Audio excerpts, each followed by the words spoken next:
مجھ سے نکاح کر لو۔ ہر طرف خاموشی تھی، کوئی جواب نہیں تھا۔ اس کی خاموشی چیخ چیخ کر بول رہی تھی کہ نکاح کر لو میرے ساتھ، مگر کسی کا اتنا ضعف کہاں تھا کہ کوئی اس کو حلال طریقے سے اپناتا۔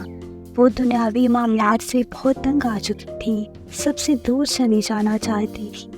وہ مزید کسی کے دھوکے کا شکار نہیں ہونا چاہتی تھی۔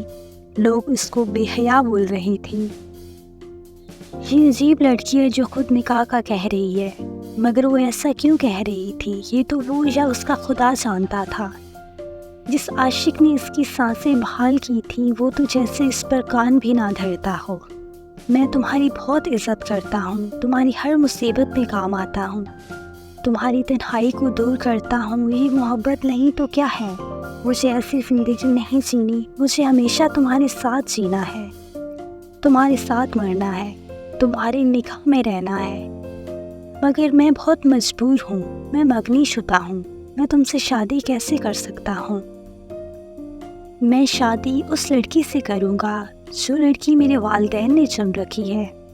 تم بھی یہ سارے خواب دیکھنا چھوڑ دو، اتنا کافی ہے کہ میں تمہارے ساتھ ہوں۔ میں آپ سے پوچھتی ہوں، کیا یہ کافی ہے کہ محبت شریعت کے خلاف کر لینا جائز ہے، وہ بھی ماں باپ کی مرضی کے بنا؟ کیا فی الوقت کا ساتھ ماں باپ کی مرضی کے خلاف ممکن ہے؟ جہاں بات اپنانے کی آ گئی تو یہ بات والدین کے فاصلے پر آ گئی۔ کیوں ہمیشہ لڑکی ہی کیوں منہ کے بل گرے؟ لڑکی تھی نا، اسی لیے نادان تھی کہ کبھی بھی یہ وقت اس پر ضرور آئے گا، مگر وہ تو اپنی ہی دنیا میں غائب ہو چکی تھی۔ کبھی اپنا نہ بننے والے کو اپنے دل میں لیے بیٹھی تھی، آنکھیں کھول کر دھوکے کھا رہی تھی اور عارضی رشتے کو ہمیشہ کے لیے ساتھ لے کر چلنے کے سپنے دیکھ رہی تھی۔ مگر افسوس، اس کا ظرف کتنا کم تر تھا کہ وہ لڑکی کی خواہش اور اس کی مخلصی کو سمجھ ہی نہیں سکا۔ اگر وہ ہر جگہ ہر گھڑی اپنا بن کر ساتھ دے رہا تھا تو وہ ساری عمر کے لیے یوں اکیلا چھوڑ کر کیوں جاتا؟ خدارا کسی کی زندگی برباد مت کیجیے۔